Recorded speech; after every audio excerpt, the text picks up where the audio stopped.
1990 1990 supreme court के दिशा निर्देश पर बेरोनवे किस वाद में? साहनीवाद। मौलिक अधिकार का 1931 में प्रारूप किसने तैयार किया था? जवाहरलाल नेहरू। प्रस्तुत किसने किया था? जवाहरलाल नेहरू। कौन से बैठक में? कराची बैठक। अध्यक्षता किसने किया था? अध्यक्षता किसने किया था? पटेल ने। चलो, भारतीय संविधान में न्यायिक पूर्णावलोकन ही 3 दिन से यही चर्चा हो रहा है जी। 13, 32 और 226 रटा गया सबको। चलो, अभी अब हल्का हल्का टॉपिक चल रहा है ना जी। आएगा एक भारी टॉपिक अभी है संशोधन, ठीक है। इसके बाद सब ठीक लगेगा। संशोधन एक है जो थोड़ा सा, जो नहीं पढ़े हो उसको थोड़ा सा लगेगा कि भारी भरकम चीज पढ़ रहे हैं, अनुच्छेद के जैसा है। बाकी और वो ऐसा कुछ भारी भरकम चीज है नहीं। चलो, आज दिख रहा होगा। आज और हल्का टॉपिक है। क्या पढ़ेंगे हम लोग? भारत के राष्ट्रीय प्रतीक, ठीक है। संविधान जब बना तो हम लोग संवैधानिक रूप से कुछ चीजों को अपनाए भी, उसमें से हमारा है राष्ट्रीय प्रतीक, ठीक है। राष्ट्रीय प्रतीक में सबसे पहले हम लोग राष्ट्रीय ध्वज पढ़ेंगे। क्या पढ़ेंगे? राष्ट्रीय ध्वज। सभी देखे हो झंडा? हाँ, एक चौड़ा ऐसा रहता है और उसमें एक तारा और एक सितारा रहता है, चांद रहता है ना जी। कहाँ का है वो? पाकिस्तान का है। अरे हम सोचे हमारा ही है, चुरा लिया है। आयरन खुश हो गया। अरे देखो, इसके खुशी का वजह कुछ और है। इसके खुशी का वजह है कि जो हम लोग उसको गलत समझते हैं। इन लोगों के धार्मिक झंडे पर तारा होता है, ठीक है। मतलब चांद और तारा धार्मिक झंडे पर होता है। जैसे हम लोगों का धार्मिक झंडा देखोगे तो अलग अलग धर्मों में अलग अलग है, लेकिन हिंदू में देखोगे मोस्ट प्रोबेबली लाल झंडा का प्रयोग होता है, ठीक है। और ऊपर से चड्डी नुमा झंडी जो बजरंग बली का है, ऐसा झंडा है ना हम लोगों का। यही तो है जो लंगोटा झंडा, ठीक है। हम लोग ऐसा प्रयोग करते हैं। नेपाल जाओगे वो ऐसा प्रयोग करता है, उसका राष्ट्रीय झंडा भी ऐसा ही है। तुम रामायण अगर देखो तो उसमें भी लगभग सब ऐसा ही झंडा का प्रयोग करता है, ठीक है। तो सब अपना अपना प्रतीक का प्रयोग करता है, लेकिन भारत में धार्मिक प्रतीक नहीं है, इसीलिए हम लोगों का झंडा सबसे अलग है। और पाकिस्तान किस रूप में लिया है? धार्मिक रूप से। इसीलिए हिंदू भारतीय जो मुसलमान है वो जो झंडा फहराता है उसको गलत मत समझो, वो अपना धार्मिक प्रतीक फहराता है, ना कि पाकिस्तान का झंडा। उसको बता दिया गया है कि तुम्हारा धर्म पाकिस्तान से संबंधित, इसलिए झंडा पाकिस्तान का है, तुम पाकिस्तान की जय करो। उसको पहले से पता नहीं था ये बात, वो बता दिया गया है, ठीक है। उसको पहले से यही पता है कि हमको झंडा फहराना है हरा कलर का, जिसमें क्या बना हो? चांद और तारा। ये उसका धार्मिक प्रतीक है, लेकिन उसको सब क्या समझा दिया? पाकिस्तान का झंडा है तो पाकिस्तान पाकिस्तान जिंदाबाद कर रहा है, क्योंकि उसको लग रहा है बचपन से यही देख रहे हैं, समझा। इसीलिए मुस्लिम भाइयों को गलत बोलने की आवश्यकता नहीं है, उसको जानकारी नहीं है, पढ़ाया लिखाया नहीं है तो क्या करोगे, ठीक है। मदरसे में ये सब नहीं बताया जाता है, उसको यही बताया जाएगा पाकिस्तान ही हमारा देश। खैर वापस हो, तो हमारा जो झंडा है वो है तिरंगा झंडा। कौन सा झंडा है? तिरंगा झंडा। तिरंगा क्यों कहते हैं? पुड़िया फाड़ के खाने के लिए? हमको तो ये समझ, अच्छा चल रहा है अभी, बैन हो गया, बंद हो गया ना। हमको ये समझ में नहीं आता इतना हिम्मत हुआ कैसे, ठीक है। तिरंगा कंपनी जो था, इतना हिम्मत हुआ कैसे, एक नाम रखा उसका तिरंगा। ये सीधा सीधा झंडा का अपमान है, ठीक है। अब चल मार्केट में आता है वैसा कुछ, उसका शायद हमको जहाँ तक याद है पैकेट में भी 3 कलर होता था, ठीक है। ये अपमान है झंडे का, ठीक है। झंडा कोड जब आया तो उसमें साफ साफ कहा गया कि झंडा का इस्तेमाल हम लोग किसी भी धूम्रपान के उत्पाद पर हम लोग झंडा नहीं डाल सकते हैं। ये एक तरह से झंडा का अपमान है। अभी आगे चल के हम सब देखेंगे हम लोग सब चीज, ठीक है। तो तिरंगा का कैसे अस्तित्व में कैसे आया, कैसे इसका प्रयोग करते हैं, और तिरंगा को फहराते भी कैसे हैं, इसके लिए भी 2 इंटरेस्टिंग फैक्ट है। ये सब जानकारी रखने वाला चीज है, रटने का चीज नहीं है। हम लोगों के ना 2 चीज होता है, एक होता है फ्लैग होस्टिंग और एक होता है फ्लैग अनफर्लिंग। ये लास्ट में दिख रहा है ये 2 शब्द। तो आज हम लोग ये भी समझेंगे कि क्या होता है झंडा फहराना और क्या होता है झंडा खोलना। हम कब झंडा फहराते हैं और कब झंडा खोलते हैं, ये बहुत बच्चों को नहीं पता होगा, लेकिन ये होना चाहिए, क्योंकि अगर रह रहे हो किसी देश में तो थोड़ा बहुत तो अपना जानकारी होना चाहिए। सब चीज़ हम लोग किताब में ही रटेंगे जरूरी नहीं है। अब ये भी हो सकता है कभी पढ़े नहीं हो, स्कूल में भी हो सकता है कभी किसी को नहीं बताया गया हो, क्योंकि स्कूल के टीचर को भी अधिकांश को नहीं पता होता है, तो बताएगा क्या, ठीक है। तो आज हम लोग ये चीज सीखेंगे कि झंडा कब फहराया जाता है और कब झंडा खोला जाता है। चलो शुरू से हम लोग देख लेते हैं। तो राष्ट्रीय ध्वज जो हमारा है इसको कहते हैं तिरंगा। क्या कहते हैं? तिरंगा। ये सभी जान रहे हो। कब हम लोगों ने अपनाया? आजादी से पहले। कब अपनाया? आजादी से पहले। पहले ये चीज याद रखना, आजादी से पहले अपनाया, इसका मतलब जनवरी 1950 तो होगा नहीं, यानी 47 से पहले ही, अगस्त 47 से पहले ही हम लोगों ने अपनाया। और डेट कौन सा है वो? 22 जुलाई 1947। देखो कुछ कुछ इंपॉर्टेंट डेट्स है, उसको याद रखना पड़ेगा, ठीक है। 22 जुलाई 1947, ये शायद जब हम संविधान पढ़ा रहे होंगे स्ट्रक्चर, उस समय भी थोड़ा सा ये चर्चा किए होंगे। हम लोग झंडा कब अपनाया है? 22 जुलाई 1947, ठीक है। किसने अपनाया? एक बार सवाल ये पूछ लिया कि झंडा को किसके द्वारा अपनाया गया था। अब ये क्वेश्चन हल्का भी लगता है और एग्जाम में मारने में डर भी लगता है, तो याद रखोगे संविधान सभा ने। किसने? संविधान सभा, ठीक है, संविधान सभा। ये सब एक बार जानने का चीज है, जान लोगे तो उसके बाद कोई दिक्कत नहीं है। क्यों? क्योंकि अभी संविधान लागू हुआ नहीं है, तो सरकार का गठन हुआ नहीं है, तुमको दे देगा अंतरिम सरकार के द्वारा। अंतरिम सरकार के द्वारा नहीं, बल्कि संविधान सभा के द्वारा झंडा को अपनाया गया 22 जुलाई 1947। अच्छा, ये जो झंडा हम लोग अपनाएंगे इसके लिए कोई प्रपोजल तो रखेगा। तो ये तुमसे पूछा जाता है कि प्रपोजल किसने रखा था? तो जवाहरलाल नेहरू ने झंडा को, कि हम लोग तिरंगा झंडा को ही अपना झंडा मानेंगे, इसका प्रपोजल किसने रखा? जवाहरलाल नेहरू ने, ठीक है। तो याद रखोगे प्रस्तुत किसने किया? जवाहरलाल नेहरू, जवाहरलाल नेहरू, ठीक है। अब झंडा को तो सभी जान ही रहे हो, पर हम लोगों को पढ़ना है कि झंडा में है क्या क्या। देखो झंडा में 3 कलर है, सभी जानते हो, ठीक है। ऐसा करके हमारा झंडा होता है, ठीक है। ऊपर पे एक कलर होता है, बीच में एक कलर होता है और नीचे हरा होता है। ऊपर कौन सा रंग होता है? केसरिया, ठीक है, ऊपर केसरिया। और नीचे कौन सा होता है? हरा। मेरे पास है, ठीक है। नीचे कौन सा होता है? हरा, ठीक है, ये हुआ। और बीच में क्या होता है? व्हाइट। और इस व्हाइट पर डीप ब्लू कलर का, कौन सा?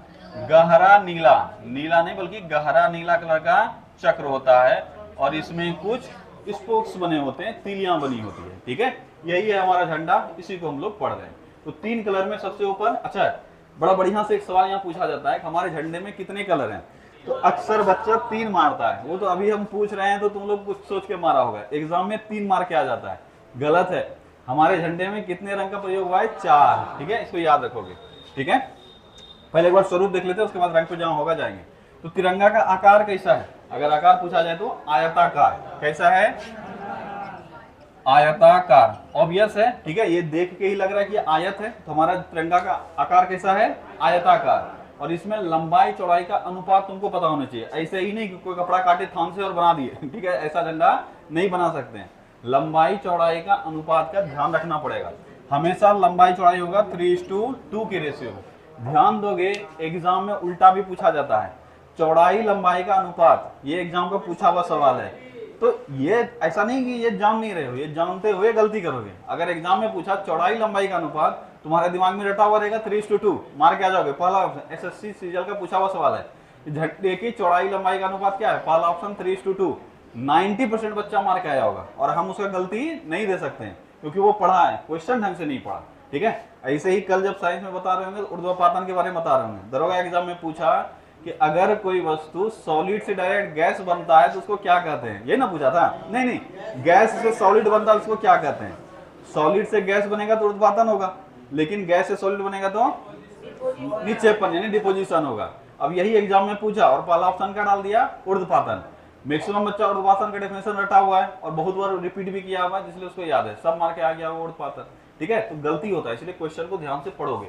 यहाँ हम लोग जो अनुपात पढ़ रहे हैं, ये छोटा सा चीज है, सब जानते हो कि जो बड़ा है वो लंबाई होगा, जो छोटा है वो चौड़ाई होगा, पर ध्यान नहीं रहता है। और तुम बाद में एग्जामिनर को समझा नहीं पाओगे कि सर सोचे तो वही थे, गलती से कर दिए थे। किसको समझाओगे? वहाँ एक टिक करना है खाली। तो ध्यान देना, जब भी सवाल आए तो एक बार देख लेंगे। लंबाई और चौड़ाई का अनुपात क्या है? 3:2, यानी कितना भी बड़ा हम झंडा क्यों ना बनाए, वो हमेशा 3:2 रेशियो में ही होगा। यानी अगर हम 100 में जाते हैं तो 300:200 करके बनाना होगा, अगर इस तरह से बनाएंगे बड़ा झंडा तो, ठीक है। चलो, कुल रंगों का प्रयोग कितना हुआ है? 4। इसमें भी गलती होता है, बोले छोटा छोटा चीज है लेकिन एग्जाम में गलती करवा देगा और किसी को मुंह नहीं दिखा पाओगे। तो झंडा में कुल रंगों का प्रयोग 4, 3 पट्टी होता है और 1 चक्र होता है। तो चक्र का रंग होता है गहरा नीला, तो वो भी अलग हो गया। क्षैतिज पट्टियां कितने होते हैं? 3। क्षैतिज पट्टियां कितने होते हैं? सबसे ऊपर होता है केसरिया, ठीक है। केसरिया, इसमें तो किसी को दिक्कत नहीं ना होता है कि कोई ऐसा बच्चा हो, हम बचपन में बहुत दिक्कत होता था, ठीक है, कि झंडा बनाने के समय में जब रंगाते थे पेज पे भूल जाते थे ऊपर हरा होगा कि केसरिया होगा, तो कुछ और रंगा देते थे, उसके बाद जैसा सबका देखते थे पन्ना पलटा देते थे ठीक है तो ये नहीं चिपकाते थे, ये बाद में जाके चिपकाते थे। तो तुम लोग को भी ये दिक्कत होता है कि कौन सा रंग कहाँ रहेगा।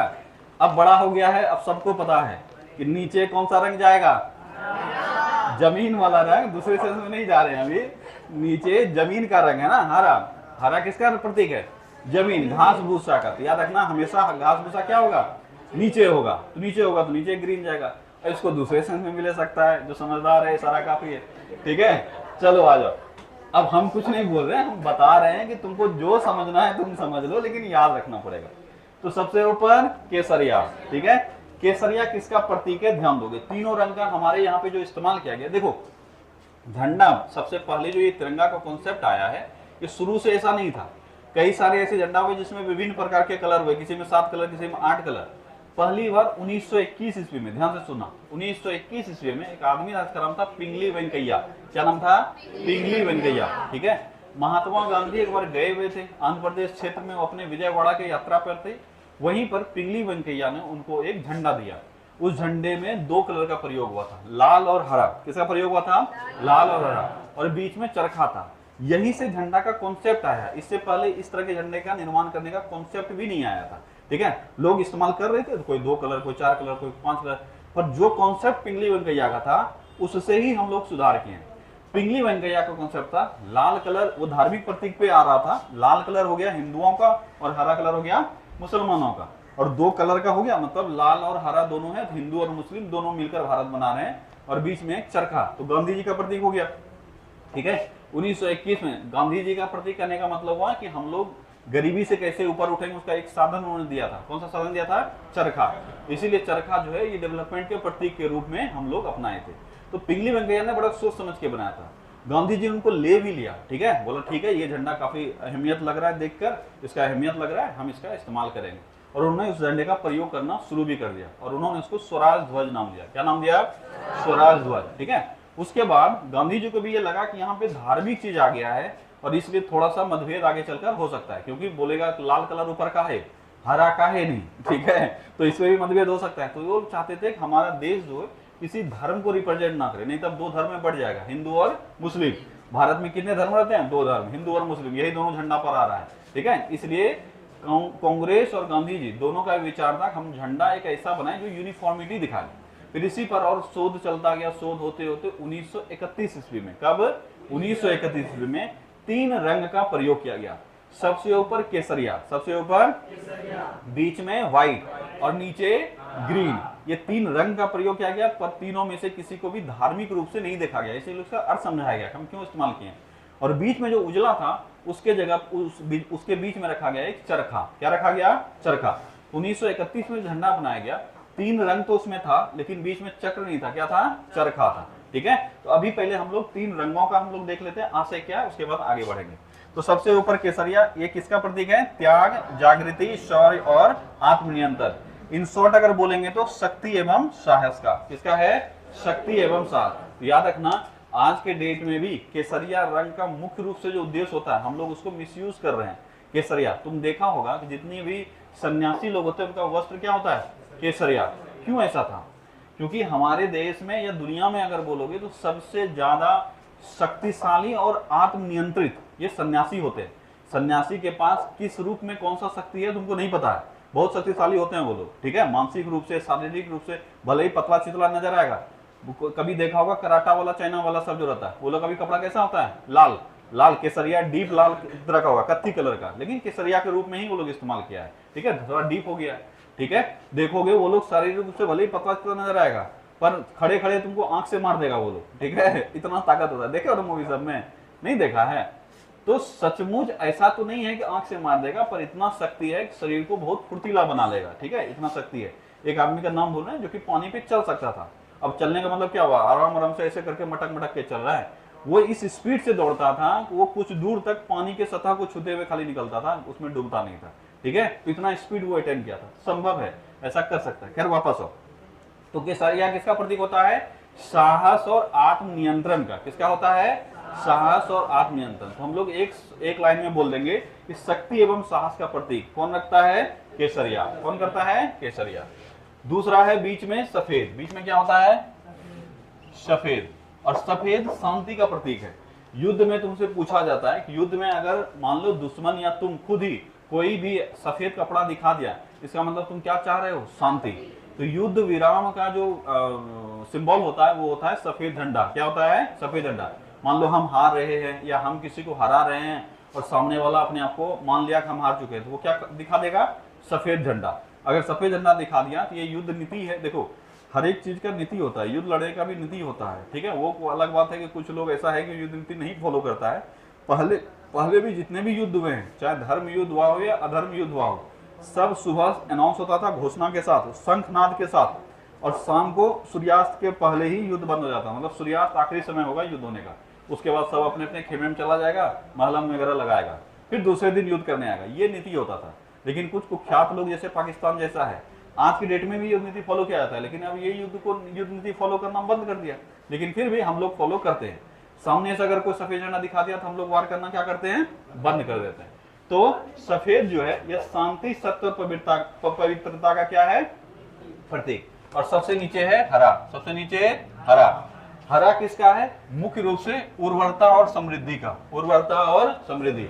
अगर जमीन हरा भरा है तो हम लोग प्राकृतिक रूप से भी समृद्ध हैं, फसल भी उग रहा होगा, इसका मतलब आर्थिक रूप से हम लोग समृद्ध हो सकते हैं। और उर्वरता दिखाएगा ही क्योंकि हरा भरा है। तो उर्वरता और समृद्धि का प्रतीक कौन होता है? हरा। उर्वरता, समृद्धि और खुशहाली। अगर ये दोनों है तो हमारे पास क्या आएगा? खुशहाली। ये इस सेंस से हम 3 कलर का प्रयोग किया है, ना कि खाली 3 रंग उठा लिए, ठीक है। तो याद रहेगा केसरिया किसका प्रतीक होगा? एक एक वर्ड में बोलोगे। केसरिया शक्ति एवं साहस। शक्ति एवं साहस। सफेद शांति। सफेद शांति। और हरा रंग उर्वरता। उर्वरता। हरा रंग उर्वरता और समृद्धि। याद रहेगा तीनों। अब इस तीनों के बीच में एक व्हाइट वाले सरफेस पर एक चक्र होता है। क्या होता है? चक्र। तो यहां से 2 सवाल पूछा जाता है, ये कौन सा चक्र है? तो बोलोगे धर्म चक्र है। क्या है? धर्म चक्र। धर्म चक्र या अशोक चक्र। क्या है? धर्म चक्र या अशोक चक्र। ये दोनों में से जो ऑप्शन रहेगा कर देना, ठीक है। और इस चक्र में का रंग जो होता है वो होता है गहरा नीला। क्या होता है? गहरा नीला, ठीक है। गहरा नीला, ठीक है। गहरा नीला। हम लोगों को अक्सर ये झंडे में काला नजर का दिखता है, पर एक्चुअल में वो काला नहीं होता है, वो डीप ब्लू है। एकदम डीप ब्लू। ब्लू बहुत तरह का होता है, जैसे ये रहे ब्लू, ऐसा ब्लू नहीं होगा, डीप ब्लू, ठीक है, जो काला के जैसा दिखता है, ठीक है। याद रखोगे गहरा नीला। कैसा रंग है इसका? गहरा नीला। इसमें तिलियों की संख्या कितनी है? 24। तिलियों की संख्या 24, ठीक है। एक बार एग्जाम में पूछ लिया कि हमारे झंडे में कितने चक्र होते हैं, पहला ऑप्शन दे दिया 24, ठीक है। ये सही कारनामा है, ठीक है। अब ये बच्चा अगर गलती किया तो क्या उसमें ये बोलेंगे कुछ जान नहीं रहा है? ये एग्जामिनर मजा ले लिया उसका, ठीक है। तो याद रखोगे अगर चक्र पूछ लिया तो एक ही होगा, उसमें तिलियां कितने हैं? 24। ये प्रीवियस में कहीं ना कहीं दिखता होगा तुमको ये सब कुछ है, ठीक है। चलो, तो चक्र किसका प्रतीक है? तो चक्र प्रगति और गतिशीलता का। चक्र किसका प्रतीक है? हमेशा हमारा प्रगति जो होते रहेगा और हम लोग आगे बढ़ते रहेंगे। तो प्रगति और गतिशीलता का प्रतीक कौन है? चक्र। याद हो गया चारों चीज का सिंबल। यानी अगर केसरिया है तो साहस है, केसरिया है तो साहस है, सफेद है तो शांति है, और ग्रीन है तो उर्वरता है, ठीक है। चक्र है तो गतिशीलता है, चक्र है तो गतिशीलता। क्लियर हो गया ये सब? बढ़े आगे। अब है डिजाइनर कौन है इसका? झंडा का डिजाइन तैयार किसने किया था? तो पिंगली वेंकैया। क्या नाम था?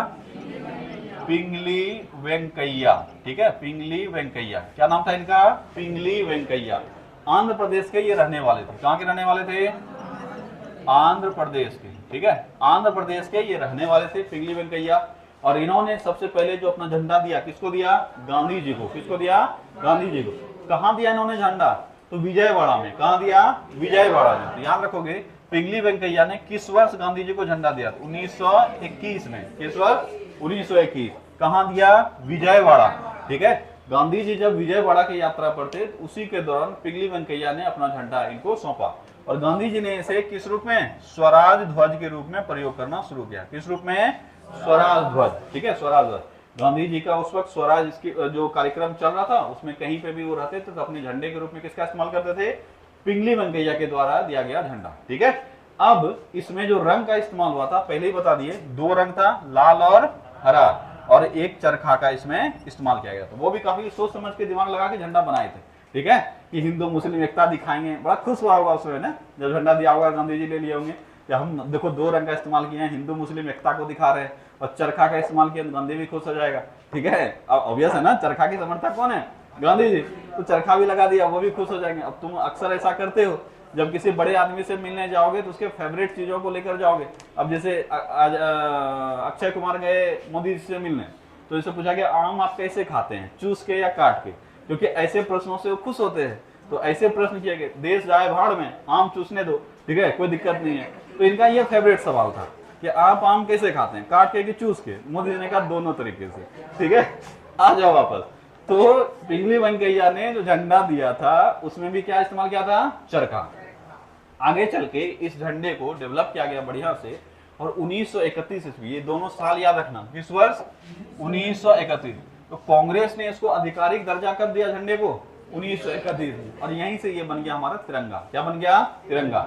इसमें हम लोगों ने 3 रंग का इस्तेमाल किया, कौन कौन सा, केसरिया, सफेद और हरा रंग, इसका इस्तेमाल किया।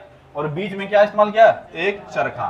तो ध्यान देना, 1931 में झंडे के बीच में चक्र नहीं था, झंडे के बीच में क्या था, चरखा। ठीक है, अब इस चरखे को जब 1947 में, यानी 22 जुलाई 1947 को जब फाइनली हम लोग अपना झंडा बना रहे थे, उस समय में इस चक्र को चरखे को हटा करके हम लोग अपना लिए चक्र। क्या अपना लिए, चक्र। अगर कभी तुमसे पूछा जाए कि किस वर्ष चक्र को मान्यता मिली, तो 22 जुलाई 1947 को। कब मिला, 22 जुलाई 1947।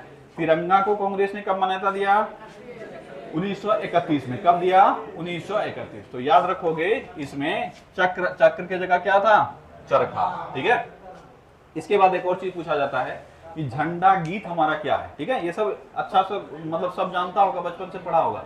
झंडा गीत क्या है हमारा, झंडा ऊंचा रहे हमारा, झंडा ऊंचा रहे हमारा। ये सब अब तो इस्तेमाल भी नहीं होता, बच्चा सब भूल भी गया होगा। पहले स्कूल सब होता है, स्कूल में, ठीक है, स्कूल में ये सब सिखाया जाता था, तो बच्चा को ऐसे ही याद हो जाता। देखो, हमारा मौलिक कर्तव्य है, हमारा मौलिक कर्तव्य, पहला ही कर्तव्य क्या है, याद करो, 51 के ए में क्या है मौलिक कर्तव्य हमारा, हमारे संविधान का सम्मान करना और उसके जो संवैधानिक तत्व हैं उसको फॉलो करना, उसको संजो कर रखना, ये सब हमारा पहला ही कर्तव्य है। क्या उसी के तहत ये सब आता है, इसीलिए हम लोग स्कूल में सिखाते हैं। अभी रिसेंटली कोई स्टेट का सुन रहे थे, शायद उत्तराखंड या कहीं का, वो मदरसों में लागू किया है सिंदूर, अभी जो चला है ऑपरेशन सिंदूर, इसके बारे में चैप्टर इंक्लूड करवाएंगे। समझ रहे हो, मदरसों में, नॉर्मल किताबों में नहीं, कि मदरसों के सिलेबस में हम इंक्लूड करवाएंगे। अगर मदरसा चलना है तो पढ़ना पड़ेगा। अब सोच रहे हो कि ऑपरेशन सिंदूर में किसका क्या कैसे क्या, देखो उसमें क्यों ऐसा जोर डाल रहा है, क्योंकि उसमें धर्म पूछ कर मारा था, जो अभी हत्या हुआ था फलगांव में, उसमें धर्म पूछ के मारा था। मुस्लिम है तो नहीं मारेंगे, हिंदू है तो ठोक देंगे, ठीक है, ये बोल के मारा था, इसलिए ये इतना ज्यादा हिंदू मुस्लिम हुआ है, नहीं तब हिंदू मुस्लिम नहीं होता। शायद उत्तराखंड का है, हम एग्जैक्टली याद नहीं, कल ही अनाउंस किया है कि हम अपने मदरसों, मेरे यहाँ जितने भी मदरसा चल रहे हैं सब में क्या इंक्लूड करवाएंगे, ऑपरेशन सिंदूर एक चैप्टर इंक्लूड करवाएंगे, उसको पढ़वाएंगे कि देखो कि मुस्लिम धर्म को सिर्फ आंख बंद के सपोर्ट नहीं करना, यही उसका विचार होगा और क्या होगा। ठीक है, फिर वापस आ जाओ। तो झंडा गीत हमारा क्या है, झंडा ऊंचा रहे हमारा, किसने लिखा है ये, श्यामलाल गुप्त पार्षद ने, श्यामलाल गुप्त पार्षद ने, किसने लिखा है, श्यामलाल गुप्त पार्षद। ये याद रखोगे, ये फैक्ट है, कई बार एग्जाम में पूछा गया। ठीक है, इसके बाद है राष्ट्रीय ध्वज संहिता। ये क्या है, ये राष्ट्रीय ध्वज संहिता क्या है, इससे पहले 1947 में जब झंडा लागू हुआ, इसके बाद से लेकर हम लोग झंडा तो फहराते थे, पर झंडा फहराने का अधिकार हमारे पास नहीं था। ध्यान से सुनना, झंडा तो हम लोग फहरा रहे थे, पर झंडा फहराने का अधिकार हमारे पास नहीं था, हम लोग ऐसे ही फहरा रहे थे। तो एक बार केस आया 2001 ईस्वी में, जिंदल केस। कौन सा केस है, नवीन जिंदल।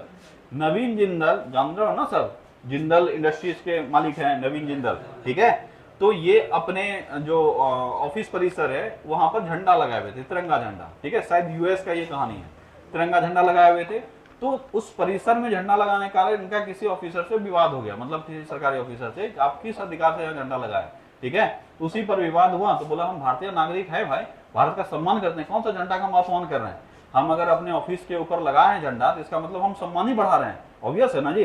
कोई ऐसा कॉर्पोरेट ऑफिस है या कुछ है जो अपने सर के ऊपर मतलब विदेश में भी अपना झंडा लहरा रहा है, इसका मतलब वो सम्मान कर रहा है झंडे का, तो नहीं अपमान कर रहे हैं, झंडा नहीं फहराने का अधिकार है आपको, ये वो बहुत सारा हुआ होगा। इसी पर हो गया केस, नवीन जिंदल पर हो गया केस। तो नवीन जिंदल का केस जब सुप्रीम कोर्ट में सुनवाई हुआ, उसी पर फाइनली 2002 ईस्वी में वर्डिक्ट आया और वहीं से जो हमारा राष्ट्रीय ध्वज संहिता है इसका निर्माण हुआ। तो राष्ट्रीय ध्वज संहिता का निर्माण कब हुआ? 2002। इससे पहले भी जो राष्ट्रीय ध्वज का मूल कोड था उसमें बहुत चीजें लिखी गई थी, पर उससे सवाल तुमसे नहीं पूछा जाता है। तो वर्तमान में जो राष्ट्रीय ध्वज कोड है वो कब लागू हुआ है? 2002 में। और इसमें फाइनली ये कहा गया कि हमारे पास भी अधिकार है, हम झंडा फहरा सकते हैं सम्मान के साथ। ऐसा नहीं है कि कुछ भी करो, झंडा का इस्तेमाल हम कर सकते हैं, सम्मान के साथ करना है।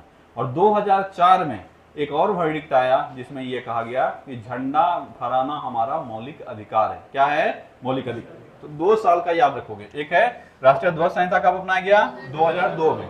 डायरेक्ट तुमसे पूछेगा कि भवन के ऊपर, ये कई बार पूछा गया है, भवन के ऊपर झंडा फहराने का आम लोगों को अधिकार किस वर्ष मिल गया? 2002 में। किस वर्ष मिल गया? 2002 में। झंडा फहराना हमारा मौलिक अधिकार है, ये किस वर्ष मिला? 2004 में। किस वर्ष मिला? 2004। राष्ट्रीय ध्वज फहराना मौलिक अधिकार है, बन गया। कब बन गया? 2004 में। ये दोनों ईयर याद रखना, गड़बड़ हो जाएगा। तो राष्ट्रीय ध्वज फहराने का अधिकार कब मिला आम लोगों को? 2002 में। नवीन जिंदल केस था, उसी में ये अधिकार मिला है। ठीक है, तो याद रखोगे। राष्ट्रीय ध्वज संहिता कब लागू हुआ? 2002, 26 जनवरी 2002। ठीक है, 26 जनवरी 2002 ये लागू हुआ। इसके तहत ध्वज फहराने का अधिकार आम लोगों को भी मिला और ध्वज का प्रयोग वर्जित है। ठीक है, ध्वज का प्रयोग वर्जित है कुछ चीजों में। कई बार यहाँ से थोड़ा थोड़ा सवाल पूछा जाता है। उन सारे जगहों पे ध्वज का इस्तेमाल नहीं कर सकते हैं जहां पर हमको झंडा का अपमान नजर आ रहा है। और हमारे यहाँ पे कुछ चीजें लिखी गई है ऐसे ऐसे हम इस्तेमाल नहीं कर सकते हैं। जैसे अंडरगारमेंट्स, सबसे पहला क्या है? अंडरगारमेंट्स, गंजी, जंगिया, चड्डी, ये सब जो होता है ये सब पे झंडे का इस्तेमाल नहीं कर सकते, जो कि फॉरेनर लोग करता है। ध्यान दोगे, स्पेशली अमेरिका वाला, वो तो चड्डी इसी का बने करता है। ठीक है, उसके चड्डी में खाली अमेरिका का झंडा ही दिखता है और कुछ नहीं। हम लोग इस्तेमाल नहीं कर सकते हैं। ठीक है, किसी भी अंडरगारमेंट्स के लिए इस्तेमाल नहीं कर सकते हैं। इसके अलावा कमर से नीचे कोई भी कपड़ा पहने, फुल पैंट पहने, पजामा पहने, चड्डी तो हुई है गया। इसके अलावा कमर से नीचे किसी भी कपड़े का अगर हम धारण कर रहे हैं वहां पर झंडे का इस्तेमाल नहीं होगा। इस पर विवाद उठा था कि कुछ प्लेयर लोग यहाँ पे पैर में झंडा का वो बांध लेता था, पट्टा आता है ना, वो लगाने वाला जो होता है। ठीक है, पैड नहीं, यहाँ पे लगाने के लिए आता है कपड़ा का, बांधने होने के लिए धावक वगैरह इस्तेमाल करता है, प्लेयर सब इस्तेमाल ज्यादा करता है, वो लोग करता था। कुछ लोग यहाँ पे लगाता था, इसमें भी झंडा लगा लेता था। ठीक है, तो देखो वो सेंस अपमान करने का नहीं है, ये सेंस रिप्रेजेंट करने का है कि देखो हम हिंदुस्तानी हैं, पर इससे झंडा का अपमान होता है। हमको ऐसा लगता है कि अपमान होता है। अब अगर यहाँ परमिशन दिया, कुछ लोग जूता में भी लगा के घूम रहा है। अब तुम तो भारतीयता दिखा रहे हो वहां पर, क्या जूता में झंडा लगाना जूता मतलब झंडा का सम्मान है? तो नहीं। तो हम लोगों को यहाँ कोड में ही लिख दिया कि कमर से नीचे अगर कहीं पर भी झंडे का इस्तेमाल करेंगे तो दंडनीय अपराध है, और झंडा का अगर अपमान करोगे 3 साल तक का सजा हो सकता है। कितना सजा? 3 साल। ये 1971 के कोड में ही लिखा गया है कि झंडा के अपमान के लिए कितना सजा मिलेगा? 3 साल तक का सजा मिल सकता है। इसलिए झंडा का अपमान नहीं करना चाहिए। तो क्या कहाँ काम नहीं इस्तेमाल कर सकते हैं? कमर के नीचे कपड़ों में इस्तेमाल नहीं कर सकते हैं, अंडर गारमेंट्स में इस्तेमाल नहीं कर सकते हैं। तकिया का खोल, ये सिर्फ एक सिंबल है। तकिया का खोल का मतलब हो गया इस तरह का कोई साधन जहां पे हम उसको मचोड़ तचोड़ के रख देते हैं। इन सारे जगहों पे रुमाल, रुमाल देखते हो मचोड़ मचोड़ के रख लेते हैं, तो रुमाल में भी तिरंगा का इस्तेमाल नहीं कर सकते। पर्दा जो होता है, इस पर्दे में भी तिरंगा का इस्तेमाल नहीं हो सकता है। तकिया के खोल में इस्तेमाल नहीं हो सकता है। ये सब चीजें हैं। इसके अलावा उन सारे जगहों पे गाड़ी का बोनेट, गाड़ी का जो आगे वाला हिस्सा होता है बोनेट, इस पर भी झंडे का इस्तेमाल नहीं कर सकते हैं। इसमें देखोगे कुछ खास लोग झंडे का इस्तेमाल करते हैं, वो भी खड़ा झंडा। ठीक है, जैसे आर्मी का गाड़ी हो गया या कोई ऑफिसर का गाड़ी हो गया या कोई राजदूत का गाड़ी हो गया, तो इसमें खड़ा झंडा का इस्तेमाल करता था ऐसा करके। लेकिन बोनेट का मतलब हो गया बोनेट पे लेटा हुआ झंडा नहीं बना सकता है तुम। ठीक है, इस तरह की चीजें लिखी गई कि यहाँ पे हम लोग झंडे का प्रयोग क्या कर सकते हैं? नहीं कर सकते हैं। तो ये याद रखोगे, झंडा का प्रयोग कहाँ का नहीं होता है। तो 1-2 आसान सा चीज है जिसको याद रखना, जिससे तकिया का खोल हो गया, रुमाल हो गया, अंडरगारमेंट्स हो गया, कमर का नीचे हो गया, या वैसा कोई जगह जूता हो गया, कोई जगह जहां पे झंडे का अपमान हमको महसूस हो, हम मार देंगे कि यहाँ इस्तेमाल नहीं कर सकते हैं। बाकी किसी भवन के ऊपर झंडा फहराना हो तो हम फहरा सकते हैं। साफ साफ लिखा गया है कि सम्मान के साथ हम झंडा फहराना है। क्या करना है? सम्मान के साथ। ऐसा नहीं कि कुछ भी फहरा सकते हैं। दूसरी बात, अगर आप झंडा फहराते हैं तो प्रॉपरली झंडा का कोड आपको फॉलो करना होगा। ये व्रत वाला चीज होता है। हमारे यहाँ पे जो व्रत होते हैं, जो घर में पूजा पाठ होता है, इसमें दो ही चीज कहा गया, या तो करो या छोड़ दो। बीच में करोगे तो भगवान फिर श्राप देंगे, यही ना होता है जी, कि गड़बड़ हो गया व्रत करने में, गड़बड़ा गया तो फिर उसका उल्टा फल मिलेगा, ऐसा हम लोग सुनते हैं। वही चीज झंडा में भी है। झंडा अगर फहराना है, अगर कोई आदमी यहीं से झंडा फहरा रहा है, ये पूरा डंडा है और यहीं तक पहुंचा उसका रस्सी, यहीं फहरा दिया झंडा, क्या ये सही है? ये झंडे का अपमान है, क्योंकि आधा झंडा फहरा है, ये शोक का प्रतीक है। ठीक है, अब सोचो कि ना जानते हुए भी तुम शोक मना लिया 15 अगस्त और 26 जनवरी को, तो ये गड़बड़ है। और दूसरी बात, एक और पूछा जाता है कि झंडा हम किस दिन फहराएं, 15 अगस्त, 26 जनवरी या कभी भी। तो आंसर है कभी भी तुम झंडा फहराओ, कोई दिक्कत नहीं है। मतलब इसीलिए तुम देखा होगा कितना ऐसा बिल्डिंग होता है, सरकारी बिल्डिंग, जहाँ पे सब दिन क्या होता है, झंडा फहराते, कोई दिक्कत नहीं है। हमको झंडा फहराने का अधिकार है, हम झंडा कभी भी फहरा सकते हैं, लेकिन हाँ, हम क्यों फहराएंगे झंडा? जिस दिन हमको जरूरत होगा उसी दिन तो फहराएंगे। लेकिन कोई भी चीजों का इनॉग्रेशन होगा या कुछ, हम लोग मान लो नया ऑफिस खोले, कुछ खोले और हमको उसके ऊपर झंडा लगाना है, क्या हमको मनाही है कि 15 अगस्त को झंडा फहराइएगा? नहीं, हम चाहें तो लगा सकते हैं, हम कभी भी फहरा सकते हैं। ये सब कब कहा गया? 2002 में। कब कहा गया? 2002 में। ठीक है, इसके बाद झंडा को फहराने का मौलिक अधिकार हमको कब मिल गया? 2004 में। किस अनुच्छेद में रखा गया? बड़ा इंपॉर्टेंट है, याद रखना, अगर एग्जाम में आएगा तो गलती होगा। अनुच्छेद 19(1) के ए में। किस में रखा गया है? अनुच्छेद 19 के 1 के 1 में, ए में रखा गया है, क्योंकि इसमें है अभिव्यक्ति की स्वतंत्रता, और हम झंडा फहराकर देशभक्ति का अभिव्यक्ति दिखा रहे हैं। क्या कर रहे हैं? देशभक्ति का अभिव्यक्ति व्यक्त कर रहे हैं, तो हमको इसमें अधिकार मिला। अगर पूछा जाए किस न्यायाधीश ने यह फैसला दिया था, कौन थे न्यायाधीश? न्यायाधीश का नाम क्या था? क्या नाम था न्यायाधीश का? बी.एन. खरे। क्या नाम था? बी.एन. खरे। ठीक है, याद रखोगे, सुप्रीम कोर्ट का फैसला था ये, और न्यायाधीश का नाम क्या था? बी.एन. खरे। क्या नाम था? बी.एन. खरे। बी.एन. खरे। ठीक है, ये बड़ा इंपॉर्टेंट है, याद रखना। झंडा फहराने का अधिकार मौलिक अधिकार है कि नहीं है? पहला बच्चा तो यहीं फंस जाएगा, झंडा फहराने का अधिकार मौलिक अधिकार है कि नहीं है? तो आंसर करोगे है। तुमको पूछा जाएगा झंडा फहराने का अधिकार कैसा है? मौलिक अधिकार, कानूनी अधिकार, ठीक है, कुछ भी और डाल देगा, तो नैसर्गिक अधिकार या कुछ और डाल देगा, तो क्या करोगे? ये मौलिक अधिकार। किस अनुच्छेद के तहत? 19(1) के 1 के तहत। किस वर्ष मिला? 2004 में। और कौन सा जज था जिसने ये फैसला सुनाया? तो बी.एन. खरे ने ये फैसला सुनाया, और तब से हम लोग झंडा आराम से फहराते हैं। ठीक है, पहली बार झंडा फहराया गया था, अब हिस्ट्री में जाओगे तो पहली बार जो झंडा फहराया गया, जिसको कि हम लोग आधिकारिक रूप से, ऐसे तो सब दिन झंडा फहराया जा रहा है, राजा के समय में झंडा फहराया जाता था, राजा का जब विरोध हुआ तब भी झंडा फहराया जाता था, और जब जब किसी पार्टी ने कहीं पर भी शासन करने का प्रयास किया, कोई गुट बना, सबका अपना एक झंडा होता था। वो नहीं, देश के लिए एक झंडा का पहली बार प्रयोग कब किया गया? तो 2 साल है, एक है 1906 और 1907। कौन सा है?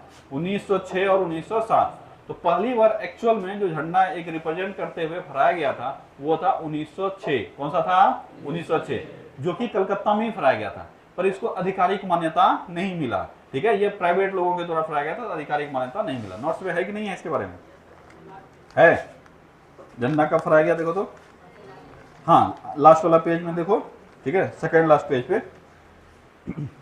भारत में इससे पहले ही कोलकाता के पारसी बागान चौक पर, यानी जिसको अभी ग्रीन पार्क चौक बोलते हैं, यहाँ फहराया गया था। कब? 7 अगस्त 1906 को। और झंडे में 3 रंग था, लाल, पीला और हरा। पर इस झंडे को आधिकारिक मान्यता नहीं मिला। तो हम लोग किसको मानते हैं कि पहली बार झंडा किसने फहराया? मैडम भिखाजी कामा ने। किसने फहराया? मैडम भिखाजी कामा। ये सब छोटा छोटा क्वेश्चन है, कई बार कहीं ना कहीं देखा होगा कि सबसे पहले झंडा किसने फहराया? मैडम भिखाजी कामा ने। कहाँ फहराया? स्टुटगार्ट, जर्मनी में। कहाँ फहराया? Stuttgart, Germany. और ये जो साल था, ये था 1907। कौन सा साल था? 1907। कौन सा साल था? 1907। तो हम लोग इसी को आधिकारिक रूप से मान्यता देते हैं कि पहली बार झंडा को कब फहराया गया, राष्ट्रीय झंडा को कब फहराया गया? कब फहराया गया? 1907 में। किसने फहराया? मैडम भिखाजी कामा। मैडम कामा उन्हीं को कहते हैं, भिखाजी कामा। इनको कहा जाता है क्रांतिकारी की अम्मा। ठीक है, अगर पूछा जाए क्रांतिकारी की मां किसको कहा जाता है, तो मैडम भिखाजी कामा को। ठीक है, इन्होंने ही जर्मनी के स्टुटगार्ट में पहली बार झंडा फहराया, और ये इतिहास में नाम दर्ज हो गया। याद रहेगा इतना सा? चलो, इसके बाद है वर्तमान समय में 2 तरह का शब्दावली का प्रयोग होता है। ठीक है, एक है फ्लैग होस्टिंग और दूसरा है फ्लैग अनफर्लिंग। हिंदी में हम इसलिए नहीं लिखे क्योंकि हिंदी तो कर लोगे, पर अंग्रेजी में क्लियरिटी मिलेगा। हिंदी में अगर देखोगे झंडा फहराना हुआ, फ्लैग होस्टिंग क्या हुआ? झंडा फहराना। और झंडा अनफर्लिंग मतलब फ्लैग अनफर्लिंग का मतलब हुआ झंडा खोलना। तो सवाल ये है हम झंडा फहराते कब हैं? हम जो हमेशा बोलते हैं कि चलो 26 जनवरी आया, चलो झंडा फहराते हैं, 15 अगस्त आया, चलो झंडा फहराते हैं, तो क्या हम झंडा फहराते हैं? आंसर है नहीं। इस दोनों में अंतर है। क्या अंतर है बता पाओगे कोई?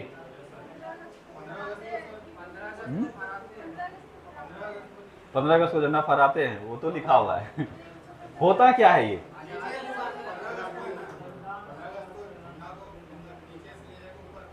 हाँ हाँ बिल्कुल सही, ठीक है। जब हम लोग 15 अगस्त को आजाद हुए थे, क्या हुए थे? आजाद। इससे पहले किसी और का झंडा था, हम लोग उस दिन अपना झंडा बदले। यही तो प्रतीकात्मक यही तो होता है कि किसी का झंडा ऊपर पे है, हम लोग दूसरे का झंडा फाड़ के नहीं फेंक देते, हम लोग इस झंडे को नीचे करते हैं। नीचे करने का मतलब उसका सम्मान जा चुका है। झंडा का नीचे करने का मतलब यही हुआ। तुम देखा होगा टीवी सब में कि शादी के समय में अगर लड़की के पिता को अपमानित होना पड़ता है तो वो पगड़ी उतार के नीचे रख देता था। इसका मतलब ये नहीं हुआ कि उसको गोली मार देगा, पगड़ी उतार के रख दिया, इसका मतलब उसका सारा सम्मान क्या हो चुका है? जा चुका है, ठीक है। वो सम्मान अपना सम्मानहीन हो चुका है, ये बोल सकता है। वैसे ही अगर किसी का हम झंडा नीचे किए और उसी के सामने अपना झंडा ऊपर कर दिया तो वो हमसे हार चुका है, यही प्रतीक होता है। तो जब 15 अगस्त को हम लोगों ने अपना झंडा फहराया तो हम लोगों का झंडा यहाँ से ऊपर जाया, ऊपर जाकर इसको फैलाए, इसी को बोलते हैं झंडा फहराना। क्या बोलते हैं? झंडा फहराना। लेकिन अब हम इसको नीचे तो नहीं करेंगे ना, क्योंकि नीचे करेंगे तो वो अपमान हो जाएगा झंडा का, इसलिए हम लोग झंडा फहराते रहते हैं। और 26 जनवरी को जब संविधान लागू हुआ तो इसी झंडा को यहाँ पर बंद था, इसको खोल दिया। अब बोलोगे नीचे नहीं उतारा जाता क्या? नीचे तो उतारा ही गया, पर ऑफिशियली उसमें कोई रिकॉर्ड नहीं हुआ। तुम अंधेरे कमरे में मान लो यहाँ सजावट कर रहे हो, जब गेस्ट आएंगे तो वो तो सजावट ही दिखेगा उनको, जब तक वो रहेंगे तब तक सजावट ही रहेगा। तुम अंधेरे कमरे में क्या किया है, कैसे सजाया है, वो सब किसी मतलब नहीं। इसलिए ऐसा मत सोचना कि यहाँ जाके फूल उपरे लगाता है क्या, झंडा जो नीचे उतार रहा है चढ़ा रहा है, झंडा फट गया ऊपर छोड़ देगा, वो सब मायने नहीं रखता है। मायने रखता है कि ऑफिशियली जब सेरेमनी चल रहा है तब क्या होगा। तो नीचे ये बीच में झंडा बांधा गया है और इसको ऊपर ले जाकर फहराया गया, ये होता है 15 अगस्त को। कब होता है? 15 अगस्त। लेकिन 26 जनवरी को झंडा ऊपर ही बांधा जाता है, ऊपर सिर्फ फूल वगैरह उसमें डाल के ऊपर भी बांध दिया जाएगा और राष्ट्रपति महोदय आएंगे और उसको खोल देंगे खाली। इसी को कहा जाता है फ्लैग अनफर्लिंग। क्या कहा जाता है? फ्लैग अनफर्लिंग, मतलब फ्लैग को खोलना। और फ्लैग होस्टिंग का मतलब हो गया झंडा को नीचे से ऊपर ले जाकर खोलना। तो इसी को प्रतीकात्मक रूप से हम लोग हर वर्ष फॉलो करते हैं, ठीक है। और दो और सवाल इसमें पूछा जाता है कि 15 अगस्त को झंडा कहाँ फहराया जाता है, 26 जनवरी को झंडा कहाँ फहराया जाता है। अक्सर बच्चा मार देता है लाल किला। तो याद रखोगे लाल किला के ऊपर पहली बार जवाहरलाल नेहरू ने 15 अगस्त को फहराया था और तब से ये प्रतीकात्मक रूप से हर वर्ष हम लोग 15 अगस्त को प्रधानमंत्री के द्वारा झंडा फहराते हैं, ठीक है। लाल किले पे झंडा कौन फहराता है? प्रधानमंत्री। क्योंकि पहली बार किसने फहराया था? जवाहरलाल नेहरू। राष्ट्रपति को उस वक्त क्यों नहीं दिया गया फहराने के लिए? उस वक्त राष्ट्रपति थे ही नहीं, ठीक है। उस वक्त राष्ट्रपति थे ही नहीं, राष्ट्रपति रहते तब तो चर्चा आता। राष्ट्रपति का पद ही संविधान लागू होने के बाद बना, तो उस वक्त राष्ट्रपति थे ही नहीं, तो राष्ट्रपति को कैसे देगा झंडा फहराने। इसीलिए प्रतीकात्मक रूप से 15 अगस्त को आजादी दिवस का जो सेलिब्रेशन होता है वो किसके द्वारा मनाया जाता है? प्रधानमंत्री के द्वारा। और झंडा इस वक्त हम लोग नीचे से ले जाकर ऊपर फहराते हैं, ठीक है। लेकिन 26 जनवरी को लाल किला के ऊपर नहीं बल्कि राजपथ, जो कि अभी कर्तव्य पथ हो गया है। क्या हो गया है? कर्तव्य पथ, जो कि राष्ट्रपति भवन है, ठीक है, राष्ट्रपति भवन का हिस्सा है, वहीं पर फहराया जाता है राष्ट्रपति के द्वारा। वो लाल किला नहीं आते हैं, ध्यान से दोनों को याद रखना। तो 26 जनवरी को कहाँ फहराया जाता है? राजपथ पर। कहाँ फहराया जाता है? राजपथ या कर्तव्य पथ पर, जो कि राष्ट्रपति भवन का हिस्सा है, ठीक है, राष्ट्रपति जी फहराते हैं। लेकिन 15 अगस्त को लाल किले के ऊपर फहराया जाता है, जो कि प्रधानमंत्री का अधिकार है। किसका अधिकार है? प्रधानमंत्री का। याद रखोगे लाल किले पर कौन फहराता है? पीएम। और राजपथ पर कौन फहराता है? प्रेसिडेंट, ठीक है, प्रेसिडेंट। ये दोनों चीज अच्छे से याद रखना। प्रेसिडेंट फहराएंगे 26 जनवरी को और लाल किले पर फहराएंगे 15 अगस्त को प्रधानमंत्री। ऐसा क्यों? क्योंकि प्रेसिडेंट का तवज्जो देने के लिए ही हम लोग इसका इस्तेमाल किए। संविधान पद का निर्माण हुआ, उसके बाद सबसे बड़ा पद कौन निर्मित हुआ? प्रेसिडेंट का। संविधान सबसे बड़ा पद किसको बनाया? प्रेसिडेंट को। इसीलिए संविधान लागू होने को सेलिब्रेट कौन कर रहा है? लेकिन आजादी जब मिला उस वक्त आजादी के समय हमारा प्रतिनिधि कौन थे? प्रधानमंत्री। कौन थे? प्रधानमंत्री। इसीलिए हर वर्ष 15 अगस्त को प्रधानमंत्री झंडा फहराएंगे और 26 जनवरी को कौन फहराएंगे? राष्ट्रपति। क्या क्लियर हो गया? झंडा से संबंधित कुछ चीजें कुछ बच गए या सब चीज हो गया? हो गया? क्या बोल रहा है? जलेबी बांटने कब बचा है? ला हम थोड़ी बंटवा रहे हैं जी। चलो देखो, आज बहुत हल्का हल्का चीज था। क्या दिमाग में मेन फैक्ट्स रह गया? इसमें 4-5 ऐसे बिंदु हैं जिससे सवाल पूछे जाते हैं, ठीक है, इंपॉर्टेंट फैक्ट। सबसे पहला, झंडा कब अपनाया गया? 22 जुलाई 1947। अब ये सब सवाल है ना, ये सब थोड़ा सा टेक्निकल हो जाता है, बच्चा अगर पढ़ा है तो बहुत अच्छे से मारेगा, नहीं तो वहां संशय में पड़ जाओगे, क्या है आंसर नहीं है। झंडा किसके द्वारा अपनाया गया? संविधान सभा के द्वारा। किसने प्रस्तुत किया था? जवाहरलाल नेहरू ने। तिरंगा का आकार कैसा है? तो आयताकार है। लंबाई और चौड़ाई का अनुपात 3:2, ठीक है, 3:2, ठीक है। कुल रंगों का प्रयोग 4। ये भी भारी चीज नहीं है, पर क्या मान के आ जाओगे? 3। तो याद रखना कुल रंगों का प्रयोग 4, जिसमें से क्षैतिज पट्टियां कितने हैं? 3। केसरिया, व्हाइट और हरा। केसरिया किसका प्रतीक? साहस और शक्ति का प्रतीक। सफेद किसका प्रतीक? शांति और सत्य का प्रतीक। और हरा किसका प्रतीक है? उर्वरता और समृद्धि का प्रतीक। बीच में एक चक्र होता है जो कि धर्म चक्र या अशोक चक्र के जैसा लिया गया है, ठीक है। और ये किसका प्रतीक होता है? ये प्रगति का प्रतीक होता है। रंग कैसा होता है? गहरा नीला। जो पहली बार पढ़ रहे हो इस चीज को, जो नहीं जानते वो अच्छे से याद रखना, ये सवाल काफी बार आता है और उसमें ऑप्शन में रहेगा नीला, गहरा नीला, ठीक है। नीला को जनरली ब्लू कर देता है, ठीक है। हिंदी में जब लिखा हुआ तुमको मिलेगा, नीला को ब्लू कर देगा। और देखोगे अंग्रेजी वाला में तो स्काई ब्लू लिखा हुआ मिलेगा, और हिंदी में खाली ब्लू लिखा हुआ मिलेगा। ये मेरा देखा हुआ क्वेश्चन है, इसलिए हम बोल रहे हैं। अंग्रेजी वाला तुमको लगा देखें, डाउट हो रहा है, देख ले अंग्रेजी वाला, तो अंग्रेजी वाला देखोगे तो स्काई ब्लू लिखा रहेगा, ठीक है। तो याद रखोगे क्या रंग होता है? गहरा नीला, ठीक है, गहरा नीला, ठीक है। उसके बाद डिजाइन किसने तैयार किया? पिंगली वेंकैया ने, ठीक है। कहाँ का पिंगली वेंकैया है? आंध्र प्रदेश। और ये आजादी के बाद मरे हैं, 1963 में मरे हैं, नोट्स में कहीं लिखा हुआ, ठीक है। आजादी के बाद मरे, इनकी मृत्यु 1963 में हुआ है। एक बार एग्जाम में पूछ लिया था, ठीक है, इनकी मृत्यु कब हुई है, तो 1963 में इनका मृत्यु हुआ था। पिंगली वेंकैया ने किस वर्ष झंडा गांधी जी को दिया था? 1921। इसको कांग्रेस ने कब फाइनलाइज किया? 1931 में। इन्होंने जो झंडा दिया था वो कहाँ दिया था? विजयवाड़ा, आंध्र प्रदेश में। किसको दिया था? गांधी जी को, ठीक है। और गांधी जी ने उसको किस रूप में प्रयोग किया? स्वराज ध्वज के रूप में प्रयोग किया, ठीक है।